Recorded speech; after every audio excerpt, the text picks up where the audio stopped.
Assalamualaikum warahmatullahi wabarakatuh. Kami dari kelompok 4 akan menyampaikan tentang laporan pendahuluan proses menua dan asuhan keperawatan gerontik pada Nyonya S personal izin pada lansia.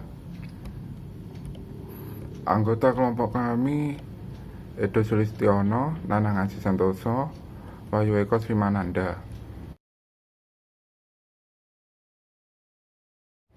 Laporan pendahuluan proses menua. Definisi proses menua. Proses menua adalah suatu proses menghilangnya secara perlahan-lahan kemampuan jaringan untuk memperbaiki diri atau mengganti dan mempertahankan fungsi normalnya sehingga tidak dapat bertahan terhadap infeksi dan memperbaiki kerusakan yang diderita. Batas-batas lanjut usia.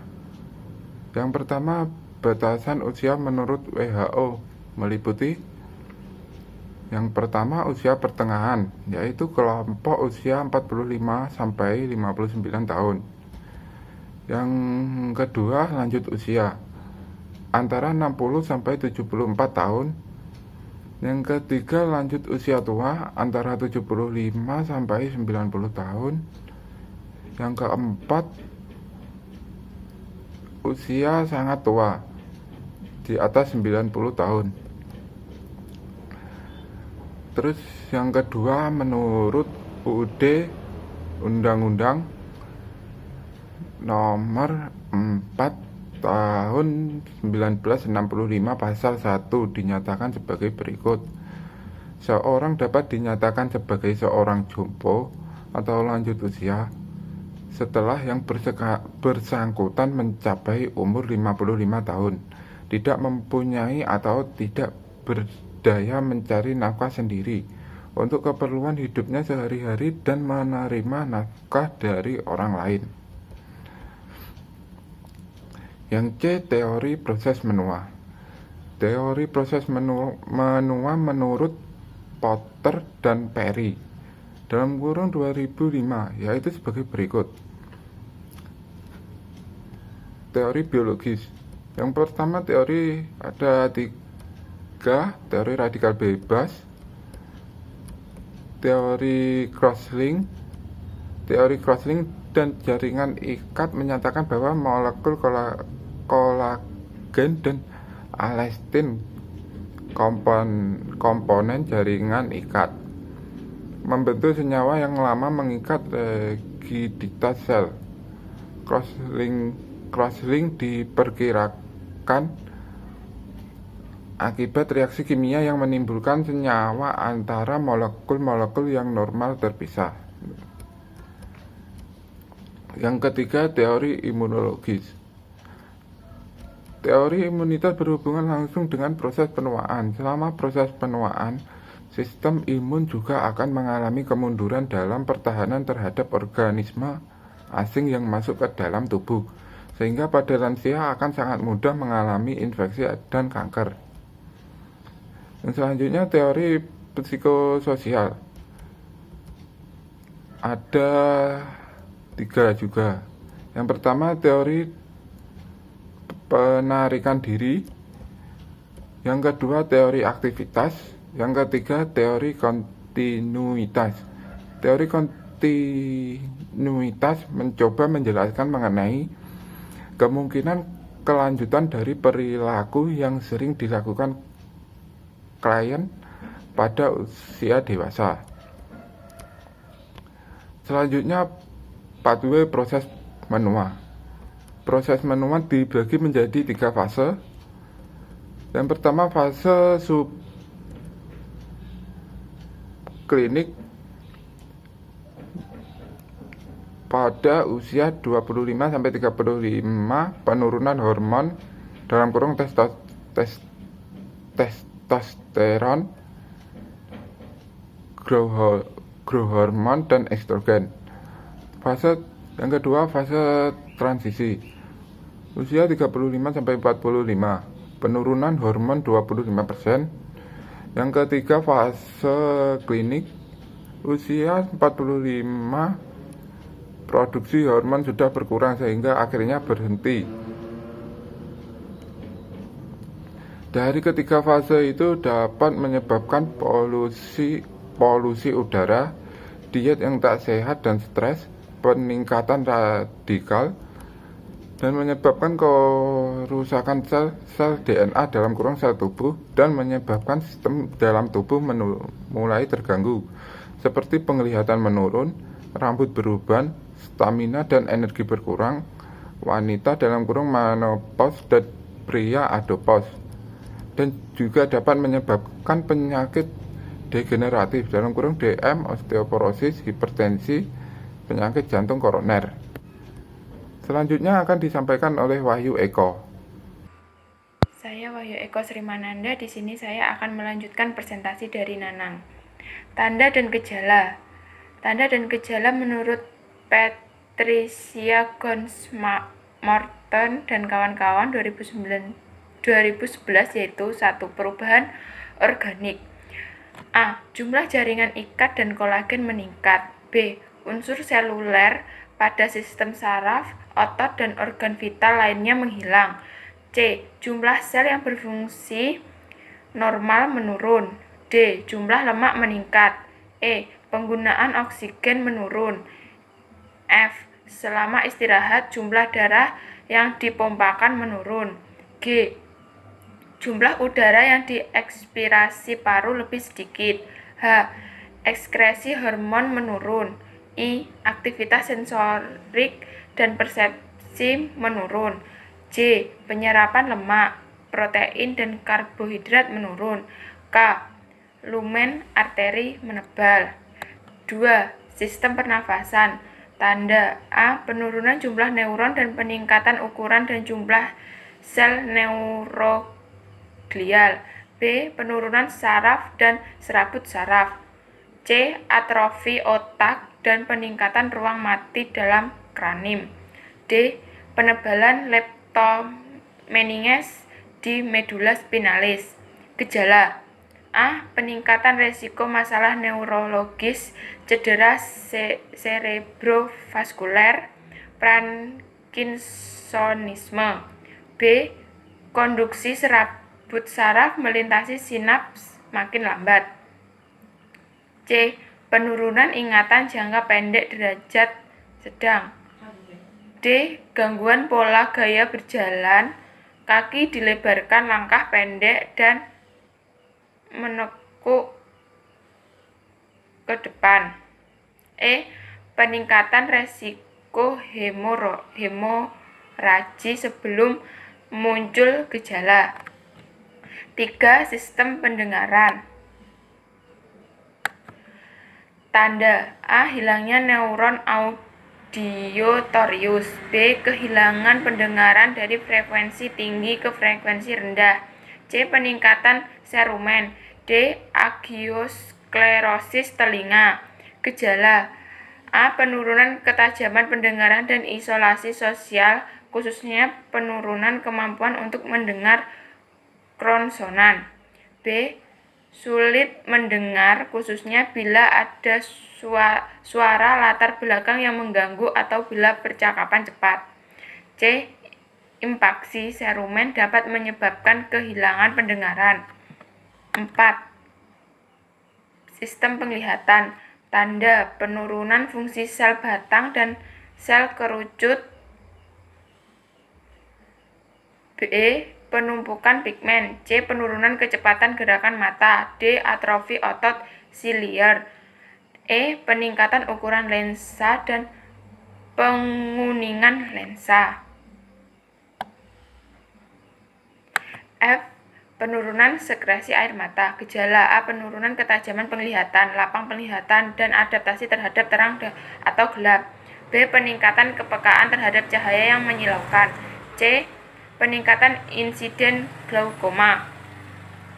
D. Gangguan persepsi kedalaman dengan peningkatan kejadian jatuh. E. Kurang dapat membedakan warna biru, hijau, dan violet.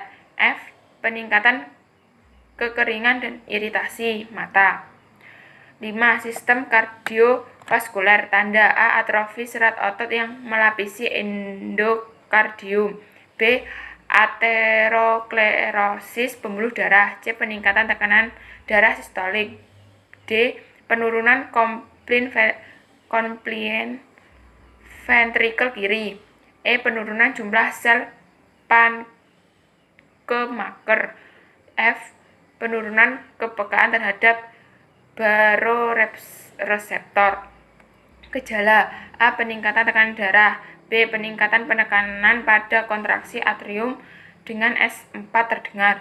C. Peningkatan aritmia. D. Peningkatan resiko hipotensi pada perubahan posisi. E. Manuver falsafa dapat menyebabkan penurunan tekanan darah. F. Penurunan toleransi. 6. Sistem respirasi. Tanda: penurunan elastisitas jaringan paru. B. Klasifikasi dinding dada. C. Atrofi silia. D. Penurunan kekuatan otot pernapasan. E. Penurunan tekanan parsial oksigen arteri. PaO2. Gejala: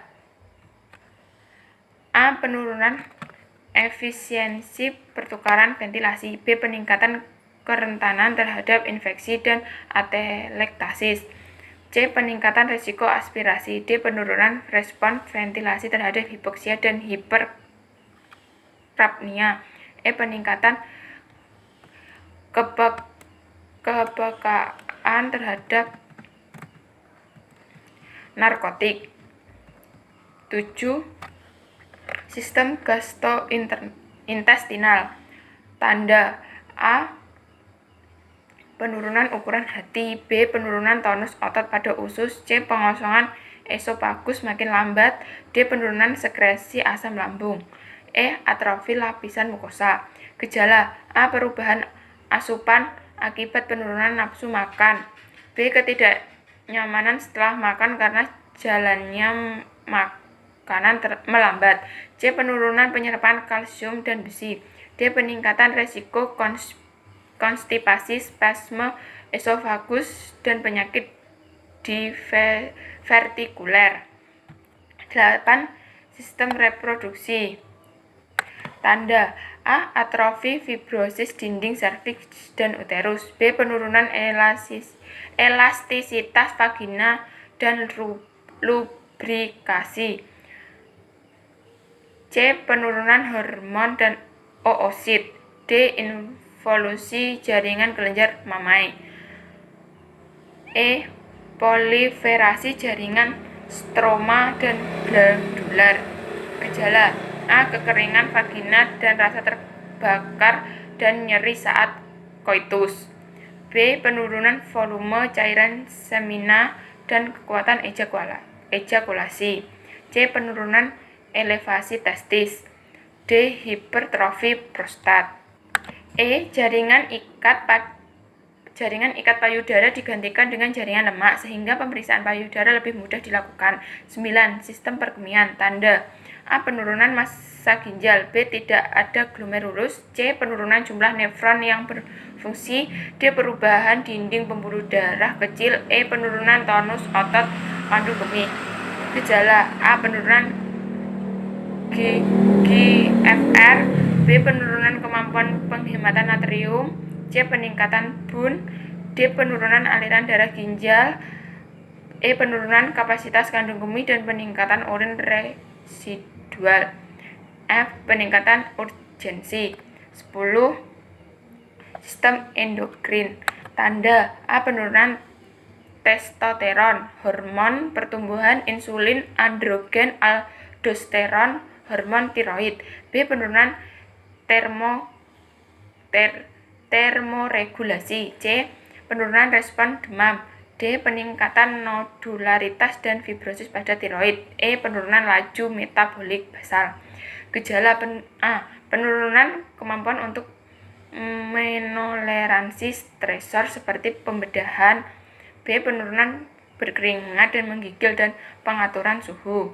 C. Penurunan respon insulin, toleransi glukosa. D. Penurunan kepekaan tubulus ginjal terhadap hormon antidiuretik. E. Penambahan berat badan. F. Peningkatan insiden penyakit tiroid. 11. Sistem kulit integumen. Tanda: A. Hilangnya kekebalan dermis dan epidermis. B. Pendataran papila. C. Atrofi kelenjar keringat. D. Penurunan vaskularisasi. E. Cross-link kolagen. F. Tidak adanya lemak subkutan. G. Penurunan melanosit. H. Penurunan proliferasi dan fibroblasts.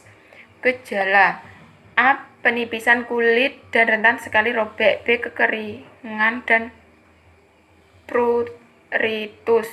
C. Penurunan keringat dan kemampuan mengatur panas tubuh. D. Peningkatan kerutan dan kelemahan kulit.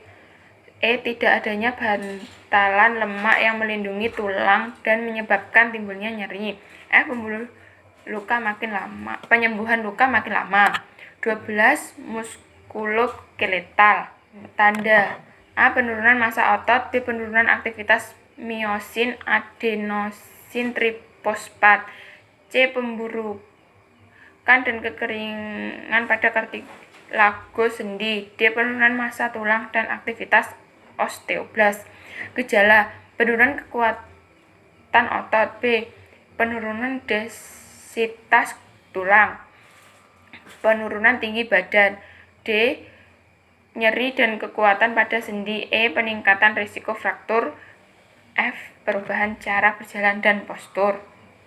Pemeriksaan penunjang yaitu pemeriksaan hematologi rutin, urin rutin, glukosa, profil lipid, alkalin fosfat, fungsi hati, fungsi ginjal, fungsi tiroid, pemeriksaan feses rutin.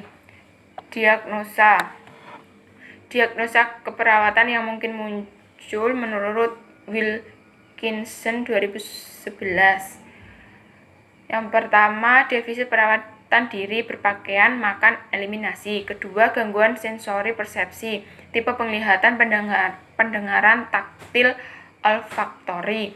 Yang ketiga, ketidakseimbangan nutrisi, kurang dari kebutuhan tubuh. Yang keempat, defisit pengetahuan berhubungan dengan keterbatasan kognitif, salah interpretasi, kurang minat dalam belajar, kurang dapat mengingat, tidak familiar dengan sumber informasi. Yang kelima, resiko cedera. Yang keenam, hambatan interaksi sosial. Yang ketujuh, kerusakan memori.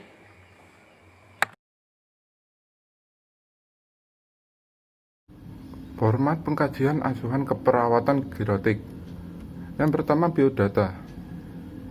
Unit atau UPT. UPT Gerontik Banjarmasin. Banjarmasin Luhur.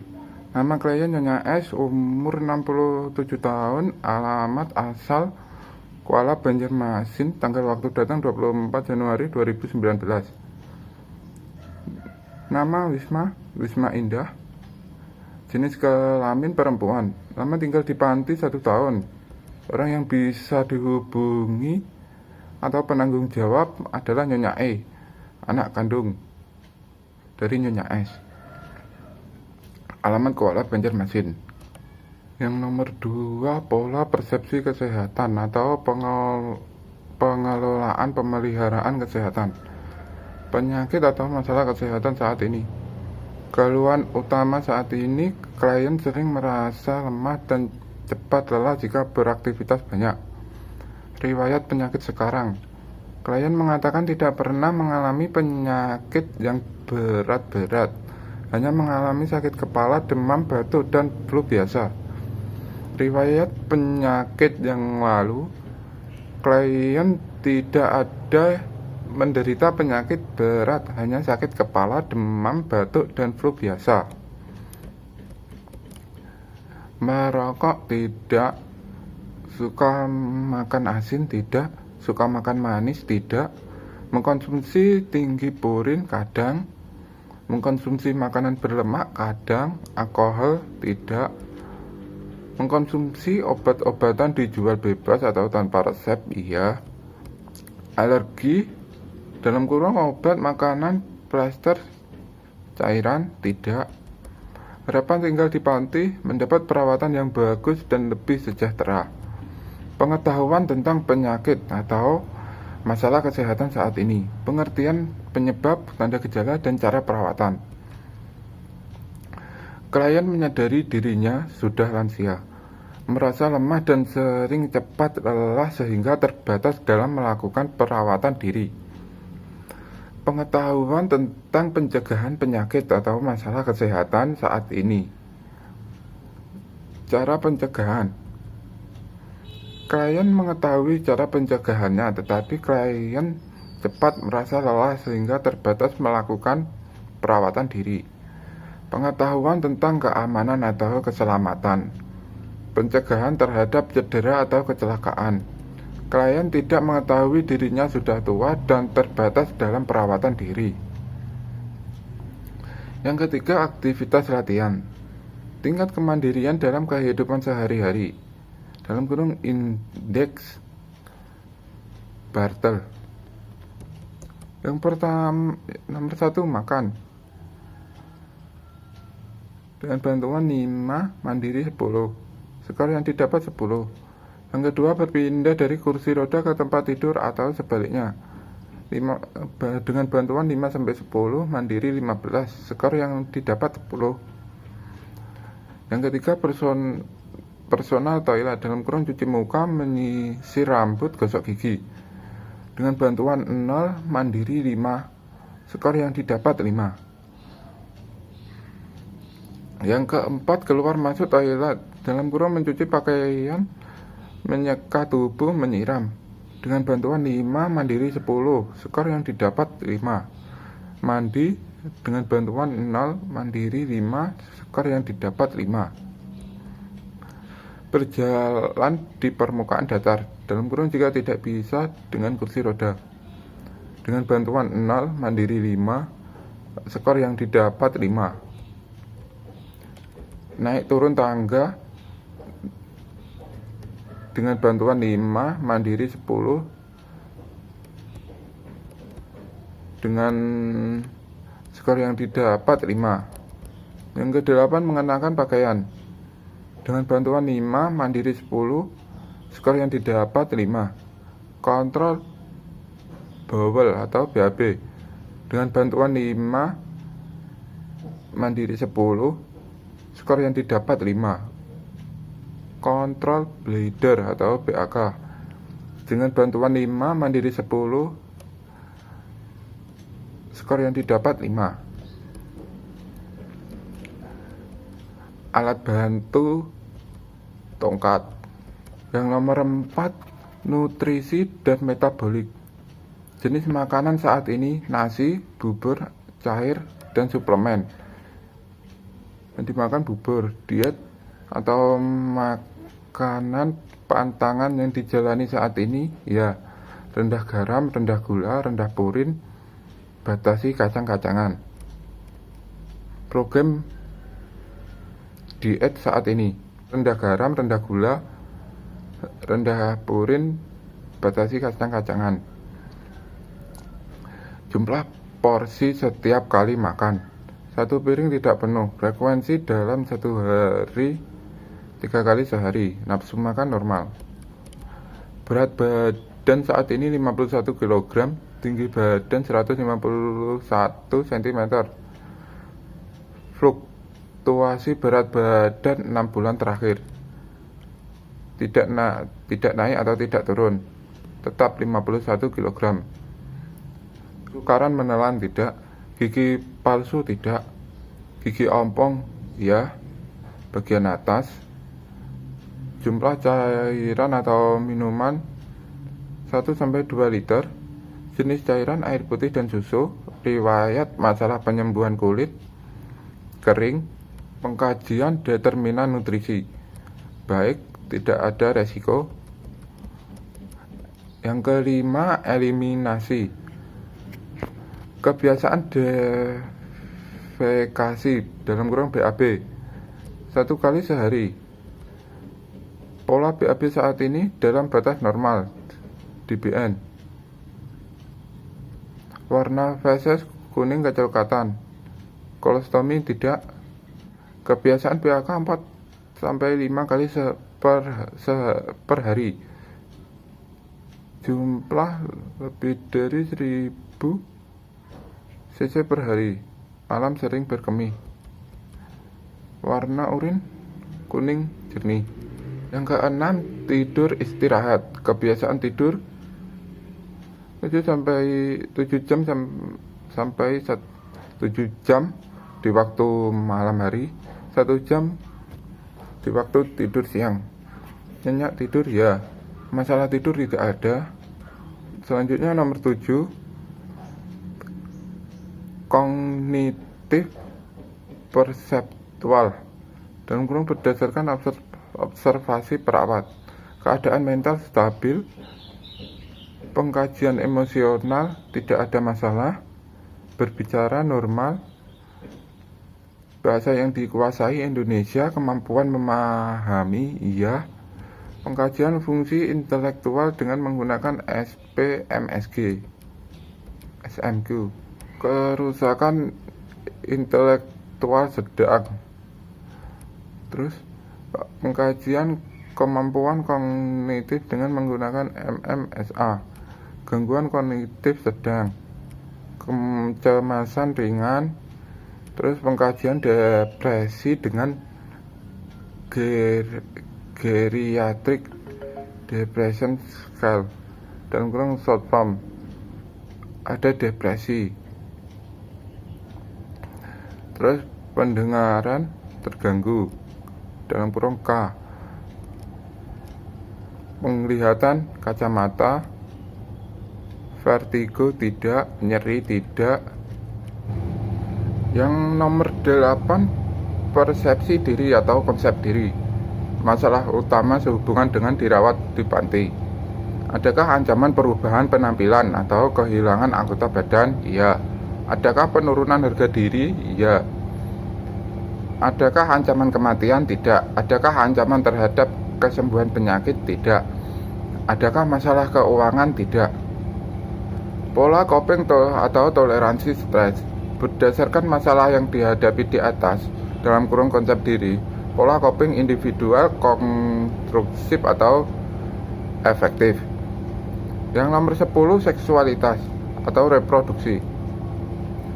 Periode menstruasi terakhir dalam kurung PMT 23 September 2002. Masalah menstruasi atau hormonal tidak. Pemeriksaan payudara atau testis sendiri iya. Gangguan seksualitas tidak ada, keinginan untuk berhubungan lagi, penyebab merasa sudah tua. Yang nomor 11, peran dan hubungan. Peran saat ini yang dijalankan sebagai pasien panti jompo. Penampilan peran sehubungan dengan sakit. Ada masalah, sebutkan. Mandiri namun terbatas karena klien merasa lemah dan cepat lelah sehingga terbatas dalam melakukan perawatan diri. Sistem pendukungnya adalah anak kandungnya. Interaksi dengan orang lain baik, menutup diri tidak, mengisolasi diri atau diisolasi orang lain tidak, pengkajian fungsi sosial dengan agar keluarga dengan lansia, disfungsi sedang. Yang nomor 12, nilai dan keyakinan. Agama yang dianut Islam, pantangan agama tidak, meminta kunjungi rohaniawan tidak, nilai atau keyakinan terhadap penyakit yang diderita. Klien mengatakan ingin cepat sembuh dan kembali beraktivitas seperti dahulu. Distres spiritual tidak. Selanjutnya nomor 13, pengkajian fisik, diagnostik dan pengobatan. Keadaan umum dan vital. Keadaan umum baik, kesadaran CM, suhu 36,4 derajat Celcius, nadi 72 kali per menit, tekanan darah 130/80 mmHg, RR 20 kali per menit. Pernapasan atau sirkulasi, kualitas DBN, batuk tidak, auskultasi, lobus kanan atas, DBN suara abnormal, lobus kiri atas DBN suara abnormal,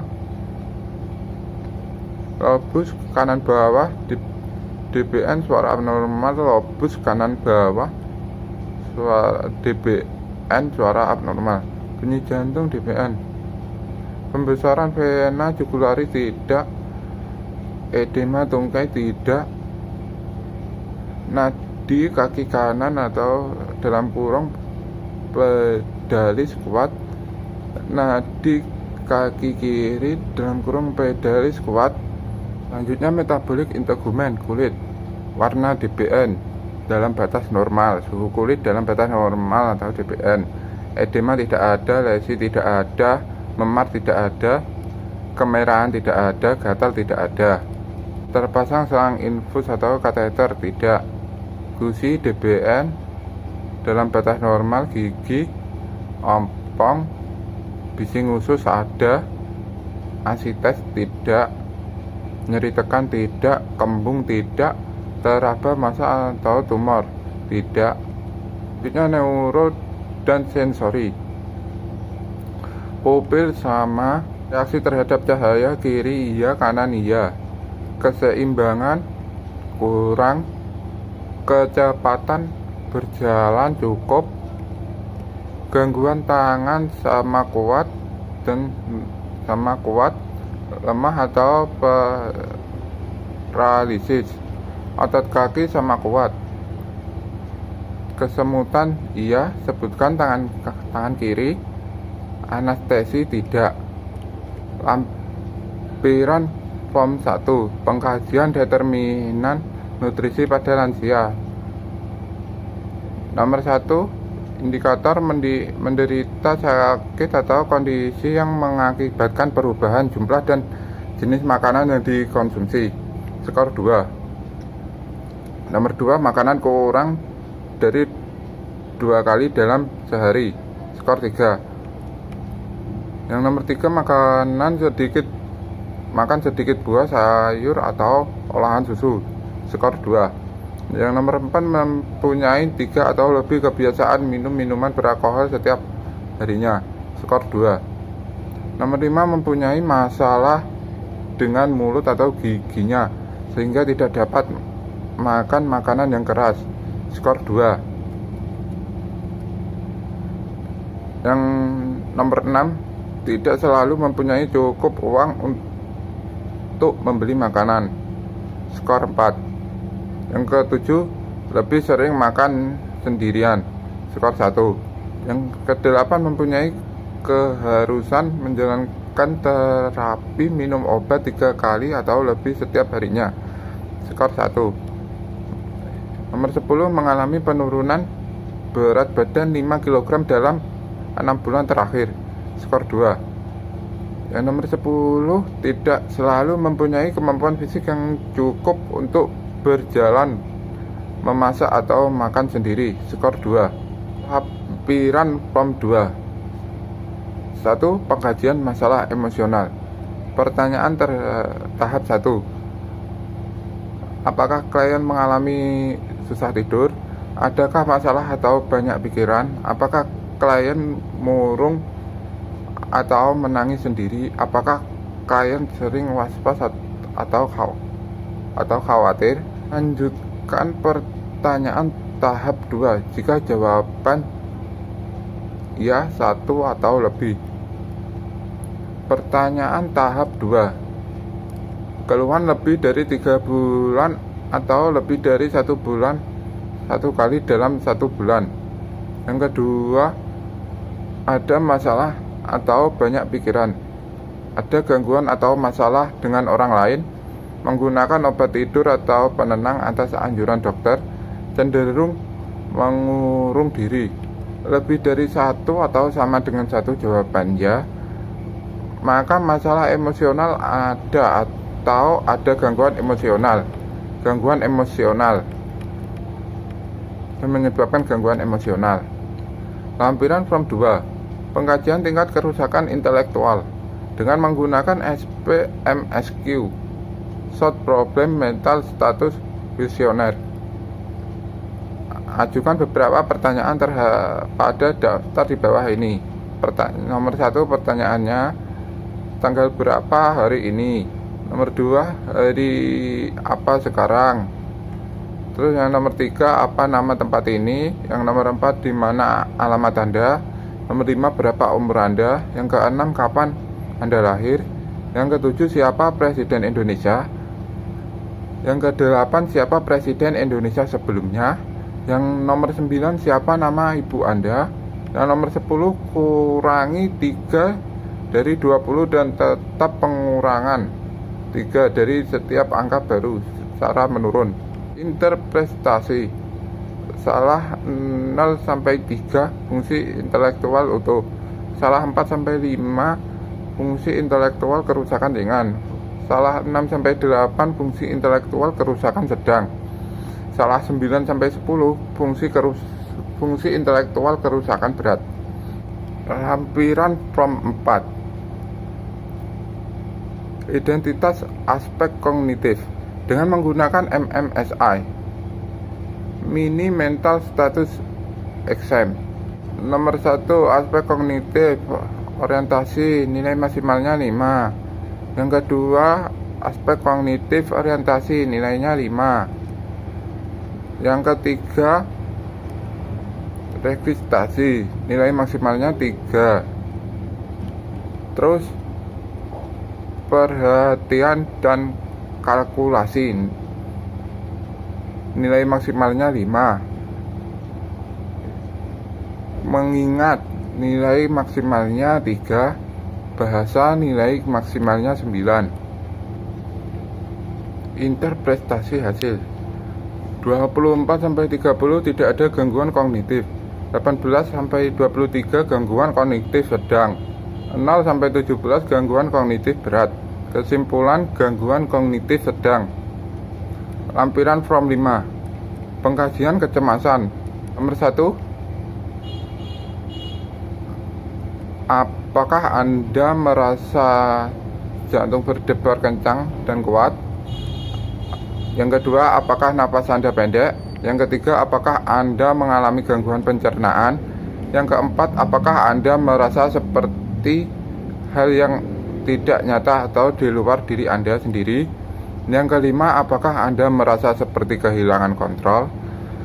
Yang keenam, apakah Anda takut dihakimi oleh orang lain? Yang ketujuh, apakah Anda malu atau takut dipermalukan? Yang kedelapan, apakah Anda sulit untuk tidur? Yang kesembilan, apakah Anda kesulitan untuk tetap tidur atau tidak nyenyak? Yang nomor 10, apakah Anda mudah tersinggung? Yang nomor 11, apakah Anda mudah marah? Yang nomor 12, apakah Anda mengalami kesulitan berkonsentrasi? Yang nomor 13, apakah Anda mudah terkejut? Yang nomor 14, apakah Anda kurang tertarik dalam melakukan sesuatu yang Anda senangi? Yang nomor 15, apakah Anda merasa terpisah atau terisolasi dari orang lain? Yang nomor 16, apakah Anda merasa seperti pusing atau bingung? Yang nomor 17, apakah Anda sulit untuk duduk diam? Nomor 18, apakah Anda merasa terlalu khawatir? Nomor 19, apakah Anda tidak bisa mengendalikan kecemasan Anda? Yang nomor 20, apakah Anda merasa gelisah, tegang? Nomor 21, apakah Anda merasa lelah? Yang nomor 22, apakah Anda merasa otot-otot terganggu? Yang nomor 23, apakah Anda mengalami sakit punggung, sakit leher, atau otot kram? Yang nomor 24, apakah Anda merasa hidup Anda tidak terkontrol? Yang nomor 25, apakah Anda merasa sesuatu yang menakutkan akan terjadi? Jawaban dengan rentang dari 0 dalam kurung tidak sama sekali hingga 3 dalam kurung sering. Adapun cara penilaiannya adalah dengan sistem scoring tersebut, yaitu nilai 0 tidak pernah sama sekali, nilai 1 pernah, nilai 2 jarang, nilai ketiga sering. Rentang hasil skor dari 0 hingga 75, semakin tinggi skor diindikasikan semakin level kecemasan tertinggi. Nilai 0 sampai 18 level minimal dari kecemasan. Nilai 19 sampai 37 kecemasan ringan, nilai 38 sampai 55 kecemasan sedang, nilai 56 sampai 75 kecemasan berat. Selanjutnya lampiran form ke-6, pengkajian depresi.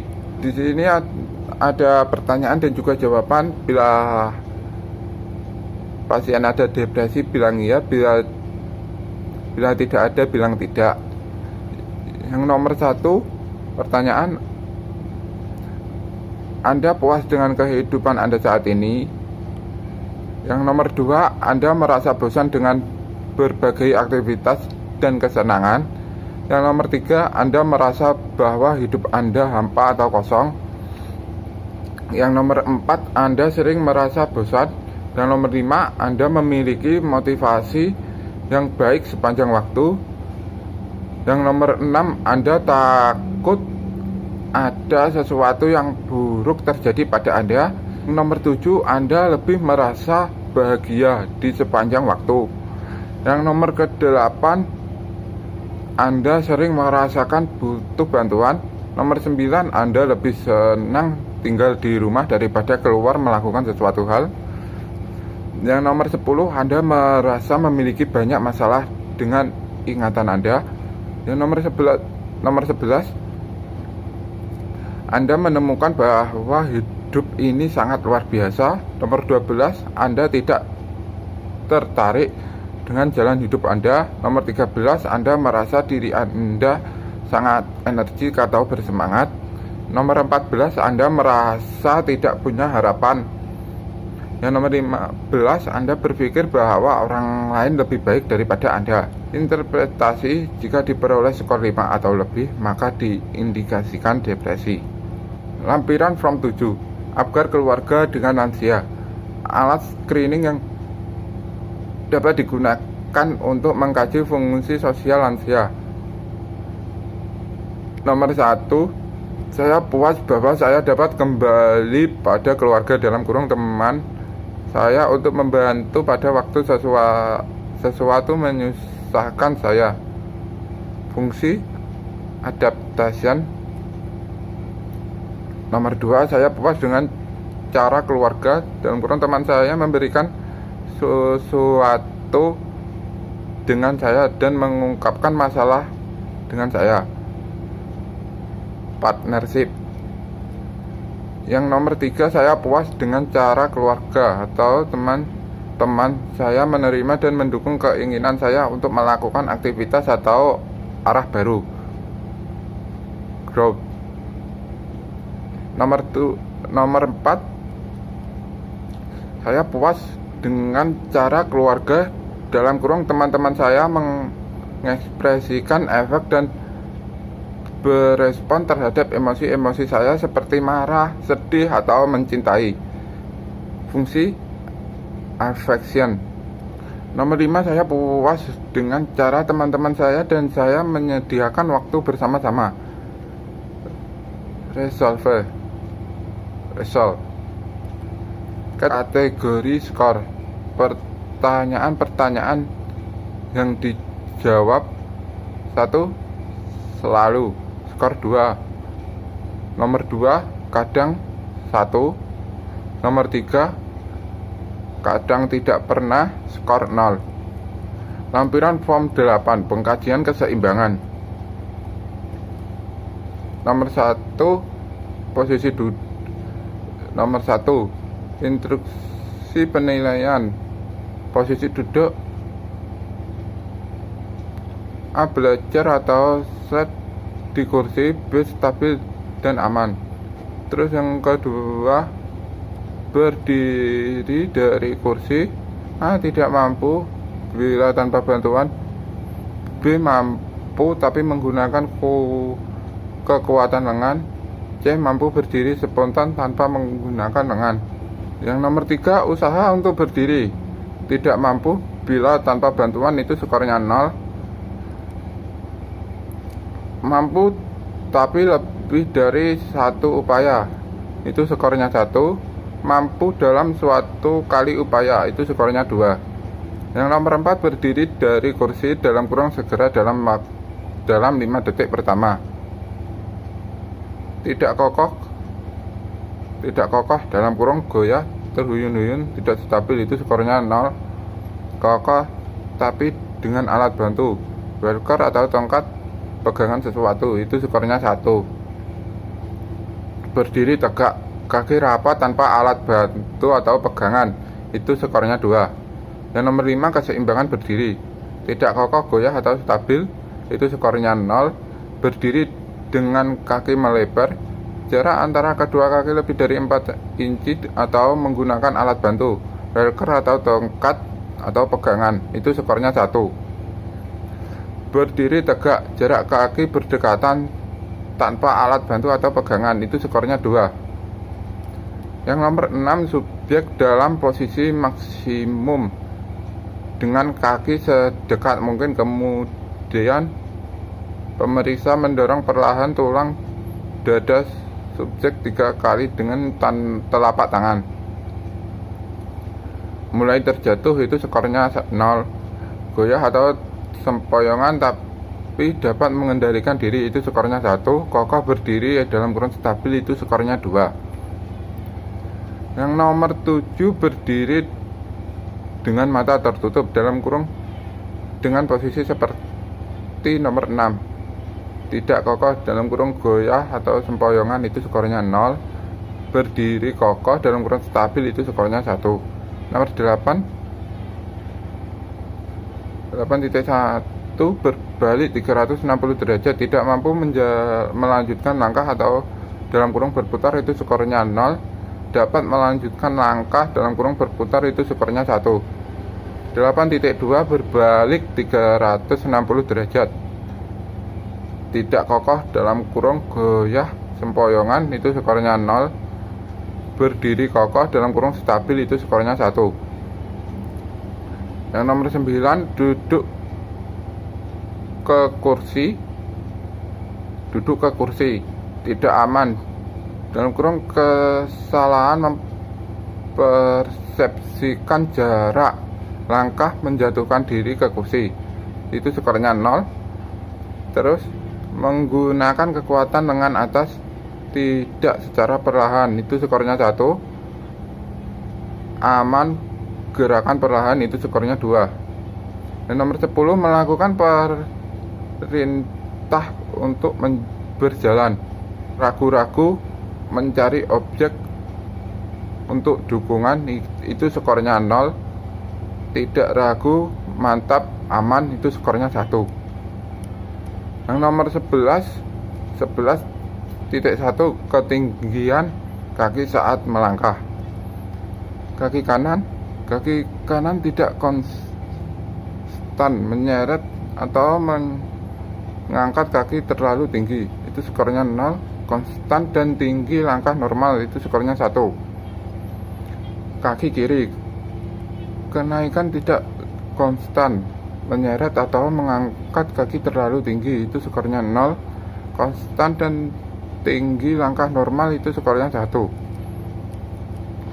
11.2, panjang langkah kaki kanan langkah pendek tidak melewati kaki kiri, itu skornya 0. Melewati kaki kiri, itu skornya 1. Kaki kiri, langkah pendek tidak melewati kaki kanan, itu skornya 0. Melewati kaki kanan, itu skornya 1. Nomor 12, kesimetrisan langkah. Panjang langkah kaki kanan dan kaki kiri tidak sama, itu skornya 0. Panjang langkah kaki kanan dan kaki kiri sama, itu skornya 1. Dan nomor 13, kontinuitas langkah kaki. Menghentikan langkah kaki di antara langkah, dalam kurung langkah berhenti langkah berhenti langkah, itu skornya 0. Yang B, langkah terus menerus atau berkesinambungan, skornya 1. Berjalan pada jalur yang ditentukan atau koridor. Penyimpangan jalur yang terlalu jauh, itu skornya 0. Penyimpangan jalur ringan atau sedang atau butuh alat bantu itu skornya 1. Berjalan lurus sesuai jalur tanpa alat bantu itu skornya 2. Nomor 15, sikap tubuh saat berdiri. Terhuyun-huyun butuh alat bantu itu skornya 0. Tidak terhuyun-huyun tapi lutut fleksi atau kedua tangan dilebarkan itu skornya 1. Tubuh stabil tanpa lutut fleksi dan meregangkan tangan itu skornya 2. Nomor 16, sikap berjalan. Tumit tidak menempel lantai sepenuhnya itu skornya 0. Tumit menyentuh lantai itu skornya 1. Total skor 28. Skor maksimal 28. Selanjutnya akan disampaikan oleh Wahyu Eko. Pohon masalah askep gerontik personal hygiene. Lansia mengalami penurunan fungsi tubuh. Penurunan fungsi tubuh dibagi menjadi 2, yaitu sistem muskuloskeletal dan sistem kardiovaskuler. Dari sistem muskuloskeletal terjadi degenerasi sistem ekstrapiramida dan kekuatan otot rentang gerak dan kelenturan. Dari degenerasi sistem ekstrapiramida terjadi tremor otot sehingga terjadi berkurangnya fleksibilitas postur tubuh dan mobilisasi fungsional. Dari kekuatan otot rentang gerak dan kelenturan terjadi kekurangan kebebasan untuk mobilitas gerak sehingga terjadi penurunan mobilisasi sehingga muncul masalah keperawatan resiko jatuh. Dari penurunan fungsi gerak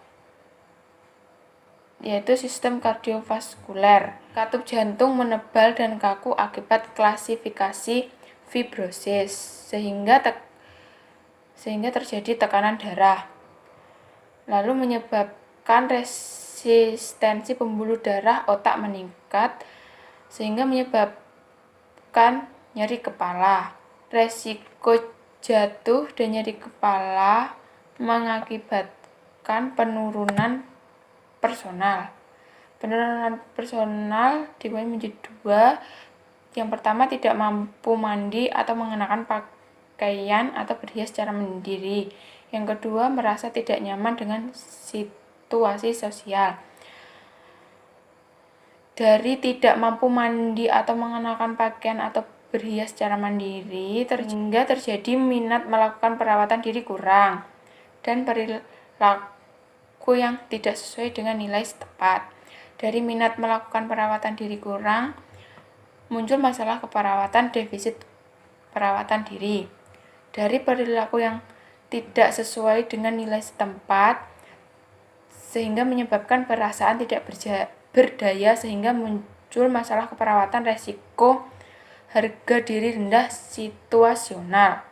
Dari penurunan personal juga menyebabkan merasa tidak nyaman dengan situasi sosial sehingga tidak minat melakukan kontak dengan orang lain, menyebabkan kurang responsif sehingga muncul masalah keperawatan gangguan interaksi sosial.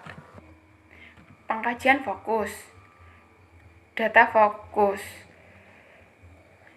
Pasien mengatakan sering lemas, lesu karena hipertensi yang diderita, jadi jarang mandi ataupun merawat dirinya sehingga berganti pakaian, berhias secara mandiri karena malas. Pasien terlihat lemas karena hipertensi.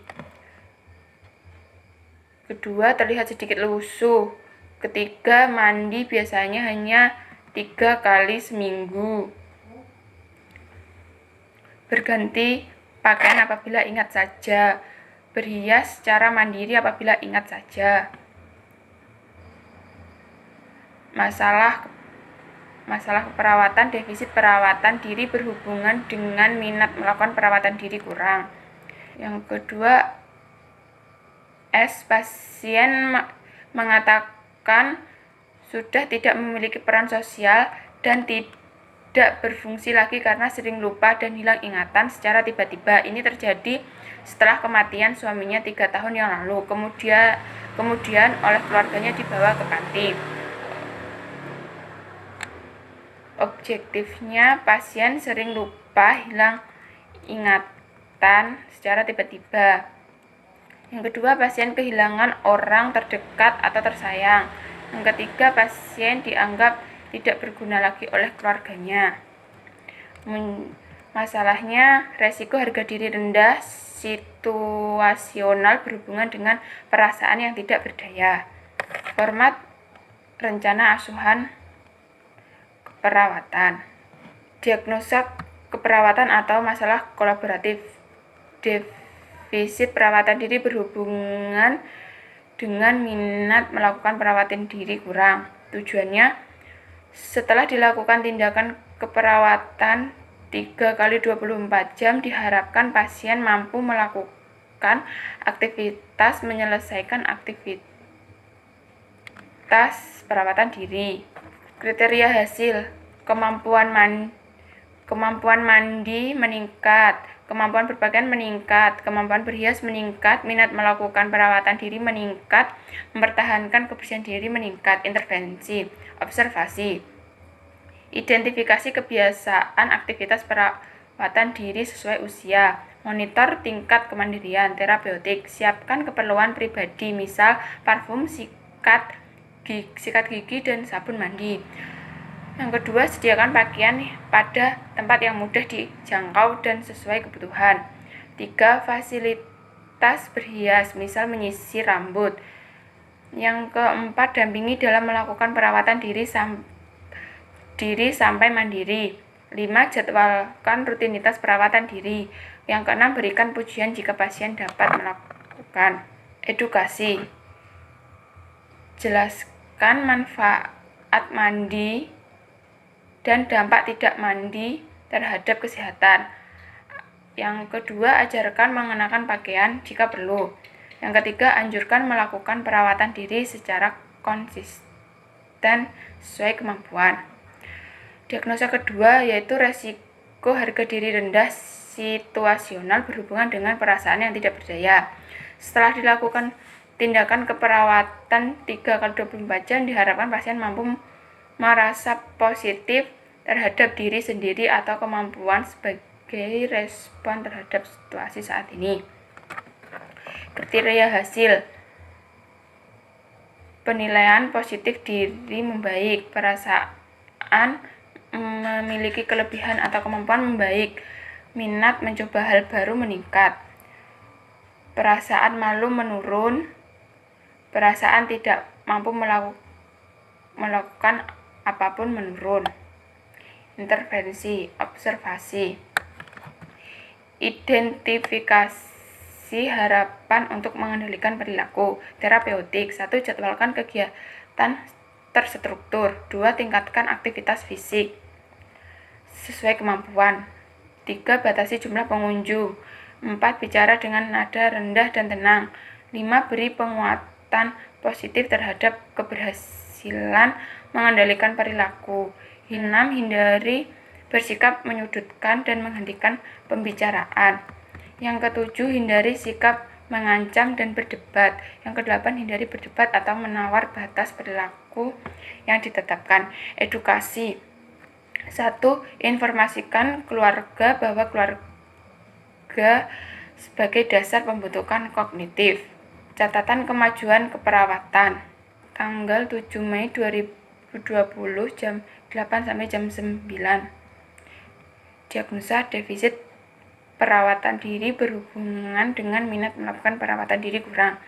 Implementasi: 1. Menginstruksikan Nyonya S untuk menyiapkan keperluan pribadi, misal parfum, sikat gigi, dan sabun mandi, dan berhias, misal menyisir rambut. Yang kedua, menyediakan pakaian pada tempat yang mudah dijangkau dan sesuai kebutuhan. Harapan Nyonya S dapat melakukan secara mandiri. 3. Mendampingi dalam melakukan perawatan diri sampai mandiri. Harapan dapat membangun semangat Nyonya S. Yang keempat, memberikan pujian jika pasien dapat melakukan. Harapan Nyonya S dapat melakukan aktivitas selanjutnya. Evaluasi. Nyonya S mengatakan lemas, lesu, jarang mandi ataupun merawat diri sendiri, berganti pakaian, berhias secara mandiri karena malas. Objektif. Nyonya S melaksanakan instruksi keperluan pribadi mandi dan berhias. Yang kedua, Nyonya S mengetahui dan dapat menjangkau tempat pakaian yang akan dipakai. Yang ketiga, Nyonya S sedikit mulai dapat melakukan perawatan diri secara mandiri. Nyonya S senang dan bersemangat ketika mendapat pujian. A. Nyonya S dapat melakukan aktivitas perawatan diri secara mandiri dengan bantuan minimal atau ringan. P. Motivasi dan beri dukungan positif terhadap Nyonya S untuk terus memenuhi aktivitas perawatan diri secara mandiri sepenuhnya. Diagnosa kedua, tanggal 7 Mei 2020 jam 8 sampai jam 9. Resiko harga diri rendah situasional berhubungan dengan perasaan yang tidak berdaya. 1. Mengidentifikasi harapan untuk mengendalikan perilaku. Harapan Nyonya S mempunyai harapan untuk kehidupannya. 2. Meningkatkan aktivitas fisik sesuai kemampuan. Harapan Nyonya S dapat beraktivitas seperti sebelumnya. 3. Berbicara dengan nada rendah dan tenang. Harapan agar Nyonya S merasa dihormati dan mendapat kasih sayang orang sekitar. Yang keempat, memberi penguatan positif terhadap keberhasilan mengendalikan perilaku. Harapan agar Nyonya S memiliki semangat hidup.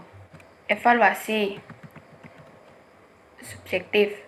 Nyonya S mengatakan sudah tidak memiliki peran sosial dan tidak berfungsi lagi karena sering lupa dan hilang ingatan secara tiba-tiba. Ini terjadi setelah kematian suaminya 3 tahun yang lalu, kemudian oleh keluarganya dibawa ke panti.